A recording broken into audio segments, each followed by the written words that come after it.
All right, so we got a 5th generation Toyota 4Runner with a 4.0 V6 engine. We're doing a develop of a gasket. There's a minor leak on that side there. So the procedure that I've seen so far, not sure, it's not showing the removal process. So we're going to try to show you what we did so far. Of course, the air snorkel has to come off. Simple stuff. Just remove the vacuum lines, remove the wiring, and remove the clamps from the throttle body, and just remove it, set it up here to the side. Next thing you know, you're looking for these brackets, that hold the intake manifold onto the heads. You got one here, you got another bracket right here on this side. I prefer to leave the bolts where they belong, so when I go back to put it together, it's easier. I don't have to, look for stuff. These heater hoses just clip on right there. You just push back and remove off of them right here and right there. So that's done. This was the purge valve. Again, I'd rather remove them like this hole from the car, so we don't worry about where they're supposed to go. Put the bolt back where it's supposed to be belonging. So now that I got most of what I can see out of my way, the next stage is to go ahead and remove the manifold bolts. You're gonna go have the two. I believe this is gonna be 12. On other Toyotas, this nut would be 14. This is 12 here, and then the rest of them gonna be 8mm Allen. So Allen 8. We're gonna remove all of that, and we're gonna just remove the throttle body. And I think that's about it. There's maybe one hose that's going underneath the throttle body. We'll address that. Hopefully it comes off easy, and it's not gonna give us a pain here. So that's about it. Let me go ahead and show how to pack these bolts. Now usually they recommend when you're removing stuff, because of clamping force, the way it's being torqued, remove it from the bolt that's on the outskirts and you come towards the middle. So start from out and go in as you remove them, so you minimize the chance of warping anything. So a little bit there. Let me go get my my tools there for those bolts. Go ahead. All right, so we're gonna go in from the outside, a little bit there at a time, a little bit at a time here, just like that, just a little bit.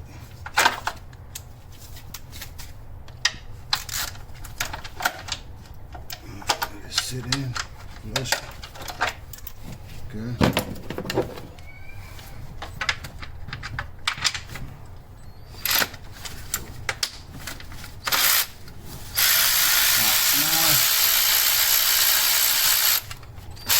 Take that off. Get this one off.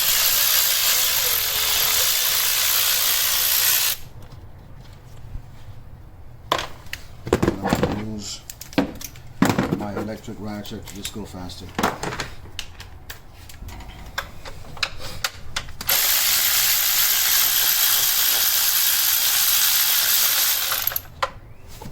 You might have a magnet in hand just so you don't drop anything in the engine bay.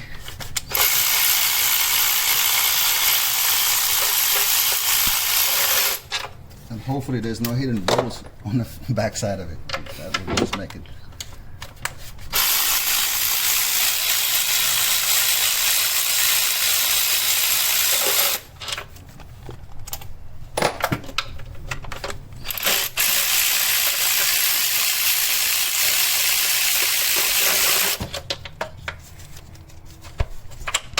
Sorry. All right. So we got all the bolts that we could see. Now let me go around and just make sure I don't have anything else that I can see that's attached to this thing. So far, the only thing that I've seen attached to it is this hose right here. This is a breather hose right here. You can get a good shot right there. So I'm going to try and attempt to get it from this side rather from the car side, from the head side, because maybe there's less heat. So maybe this one will trying to cooperate. Let's try and see what happens. But in the meantime, this is definitely coming off. We may have to take the studs off, right? Depending on when I'm trying to remove it, how much lift up it gives me. Already I see some issues there, so I'm going to have to just remove the studs.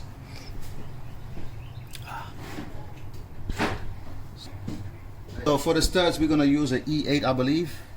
Inverted torque, 8x8 fits very good. We use this ratcheting wrench only because it doesn't have a lot of power, so hopefully we don't run the risk of stripping anything as we're going in. There you go, break it loose.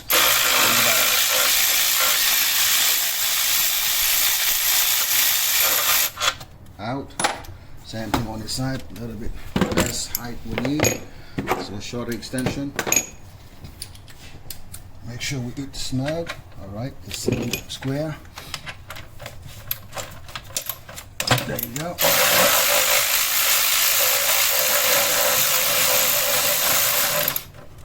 And the battery's dead. You have the charger? I have an extra battery in the bag. I'll get it. All right, so we got those studs off. So let's see now how much more we have. And you see it. It's actually just kind of loosened up by itself as soon as I pull it. So now we have the throttle body connections, which I'm going to remove. Let's just remove the throttle body so we don't have to remove the coolant lines. If you don't have to, don't do it, you know. I think those are 10 millimeter.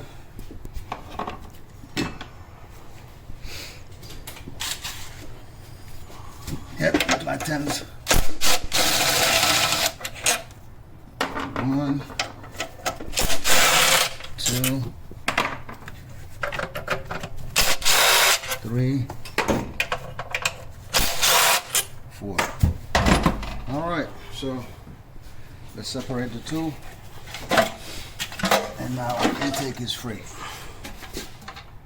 So now the gasket is pretty flat, but you know, Mr. Well, actually, got a little bit, but hey, it's not a big deal to remove anyway, right? Nah. So if need be, we'll go back.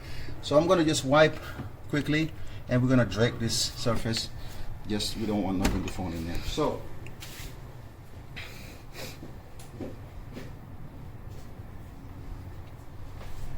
it's a quick wipe.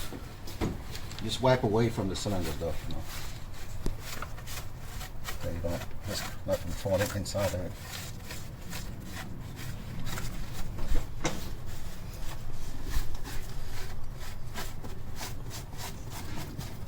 A little bit of dust is not going to hurt anything. There's enough carbon buildup in the cylinders as is anyway. So this carbon here, is that okay? Oh, it's perfectly fine. This is combustion in the engine, the blow by with the combustion, so there's nothing you can do about it. There's no even sense of trying to clean it up or do nothing. You just leave it alone. All right, so we're gonna put this one here, and I can just get something to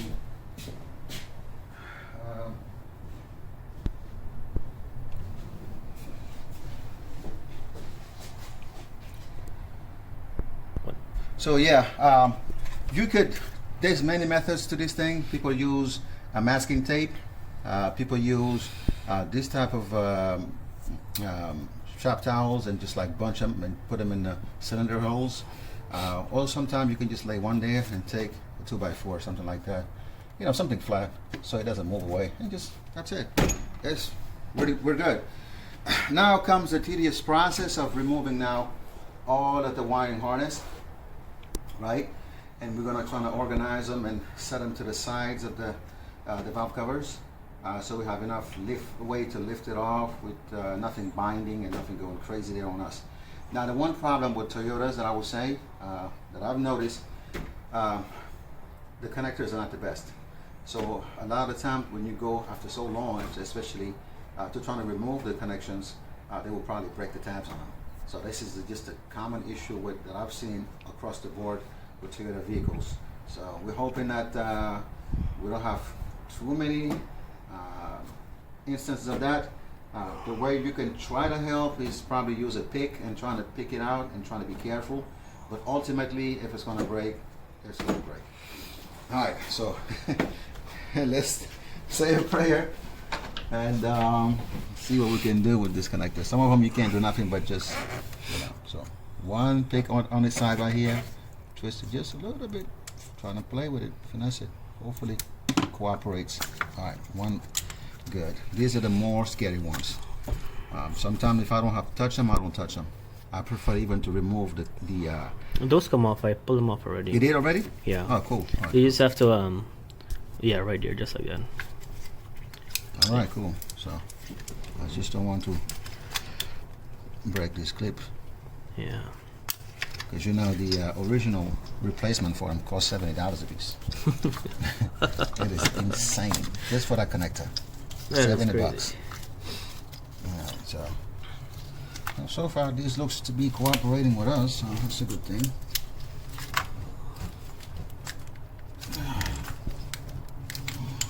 Alright, that one is stubborn. I'm gonna leave it alone for now. Yeah, that's one I didn't take off.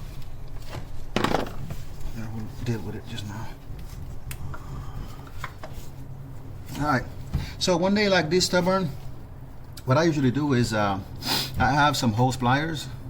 So I'm gonna grab my hose pliers because, you know, it's a little bit more grip, and you're gonna go gently trying to just, you know, basically convince them to come off. That's pretty much what I'm going to do. Let me show you.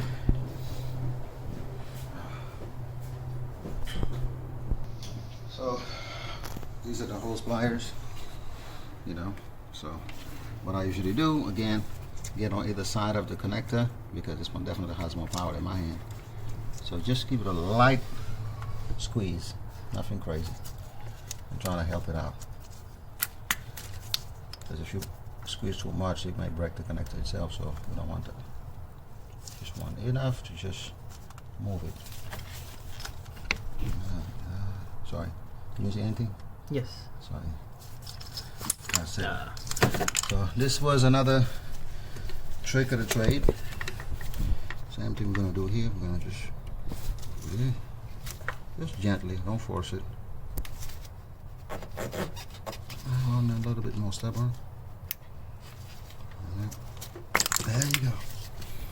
Alright, so we got these two out. We got that one out. This connector going somewhere deep down there. I'm not gonna worry about it. So now we're gonna remove the injectors. We're gonna use the same methods. Hopefully, like I say, everything stays intact, nothing breaks on us today.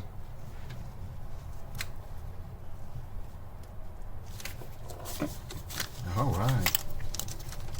That's nice. This is a lucky Toyota. I don't know. This looks good right now. So far, so good. I'm liking what I'm seeing. Another thing, guys, this car is very, very big, the engine bay, so you have to really get a good. Okay, so this is removed. That's removed. I may have to remove this fuel line. I'm trying to see if I can leave it intact. Can you remove the whole rail? Not the whole rail, just, well, because it's going to cause problems because the injectors are going to be out. Oh, and then you have, you know, to replace the seals, which we don't want to get into that. So we're going to leave that in place. This is just a flexible line anyway from here, you know. So from here, this one right here, you're going to press it. Usually have another tab on the flip side and just move it up, in and out. Let me come that way. I'm going to do the last coil. Hopefully everything goes just like the other one. Oh yeah, beautiful. Oh yeah, perfect. This one I'm going to remove the bracket only because there's too much going on this side. I don't want to get snagged when I go to remove this thing, so I'm just going to remove the bracket. And I'm going to leave it in this bracket. If you want to be 100% sure, you can take some tape and tape it over, so you don't know. You don't go ahead and debate which side was where and all of that other stuff. All right, what else we got going on? We got these hoses and wiring right there on the side of the valve cover gasket. Valve cover. We're gonna have to remove that. Okay. So let's go ahead and take out right now all of the ignition coils. That's gonna be 1mm. Space. The room that you have on this engine is really nice. Because usually, you know, when you work on Toyotas, that's a nightmare.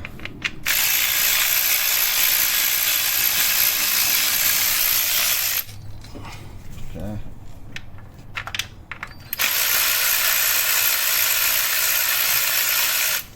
You know, this was supposed to be dead earlier, right? It's still working. Yeah. I haven't replaced the battery yet. Alright, that one. You got extra life now.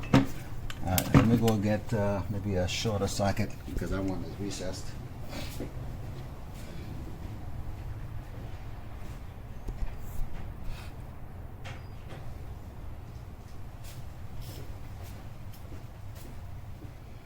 Put the bolts there.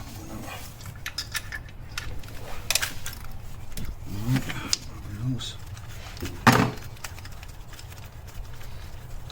Alright. So all of them out. Let's just remove them. Some people want to, you know, stack them up the way they came out, but it doesn't make a difference. Look at that. Yeah. It had a lot more oil. You cleaned it up. I cleaned it up and I put it back in.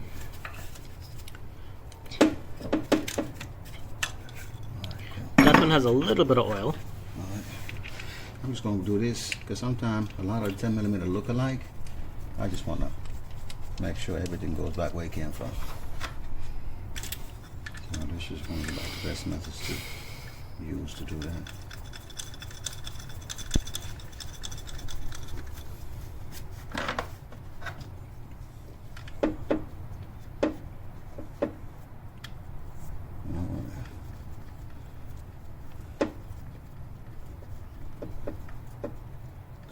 So now, these ones usually you can just kind of do this, and if it's not coming off, then you gotta go underneath it with a pry something, because unless there's another sophisticated way that I don't know. Alright, we're gonna get a 17mm now. These oil valves, control valves, 17. Those are banjo bolts, right? Yes, sir. Banjo bolts it is. And then you might want to, you know, clean out the screens, but the engine looks clean anyway, so I don't think we're gonna have issues there. I was worried about those if I took those off Change the. if they would leak oil.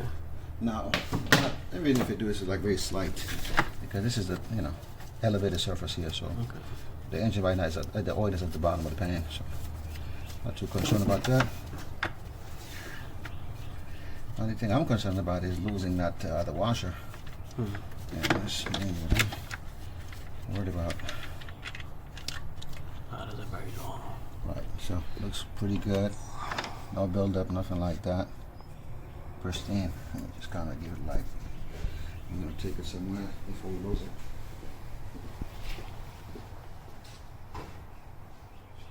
Here. Like I said, now the other washer, you're not going to be able to separate it from here too much. So let's be careful. Oh, I see the washer. Yeah, so that's the one that I'm always kind of dreadful of. Not trying to lose it. We may have to go the other side.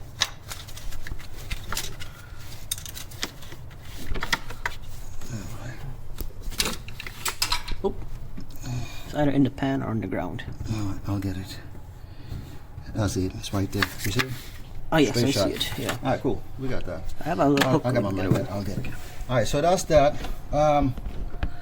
Now, what do we need to do? I think let's remove the wiring harness now. Flip it to the side. Get some zip tie everything around here, meaning all of There's these. one bolt right there. Yes. So let's get the 10mm. Using this probably.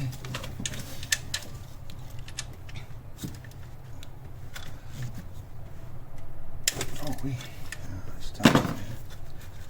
That sounded very tight. Huh? That sounded very tight. Yeah, yes, it was.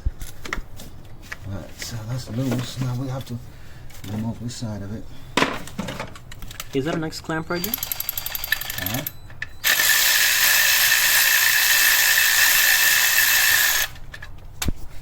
Let's see if we can get my hand before we lose the bolts.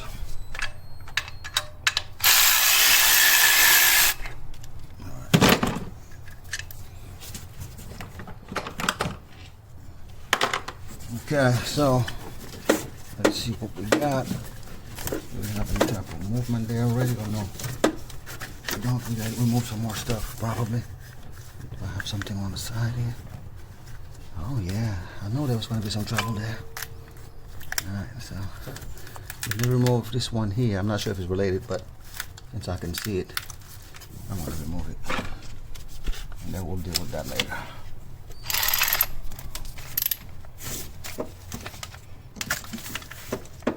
Oh man.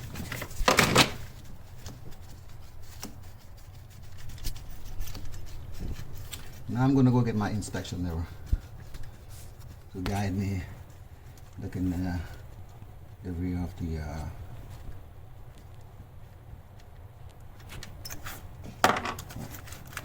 that's moving, but this is not moving. This this is good, but it's moving, but I can feel the bolt right there. There's another one. There's another one right there. All right, so those two bolts that I feel in my hand, I'm gonna get it. I'll show it to you. Them have to come off.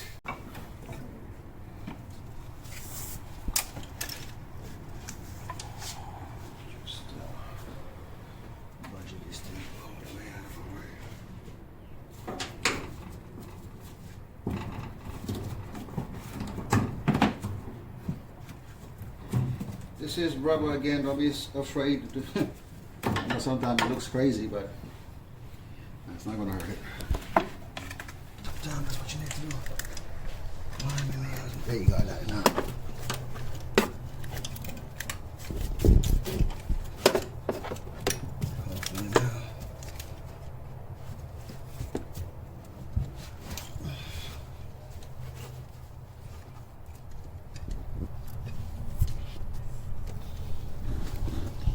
Get the other one, so in case I don't too much.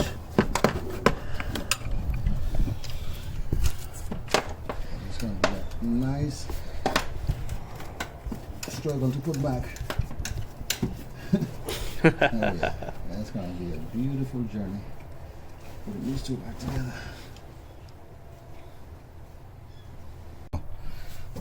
Now this one, see that? This one can move freely. And that's all I need. I need just that little play there, and that's enough for me. Cool. Because now I only have one bolt to worry about putting back instead of two.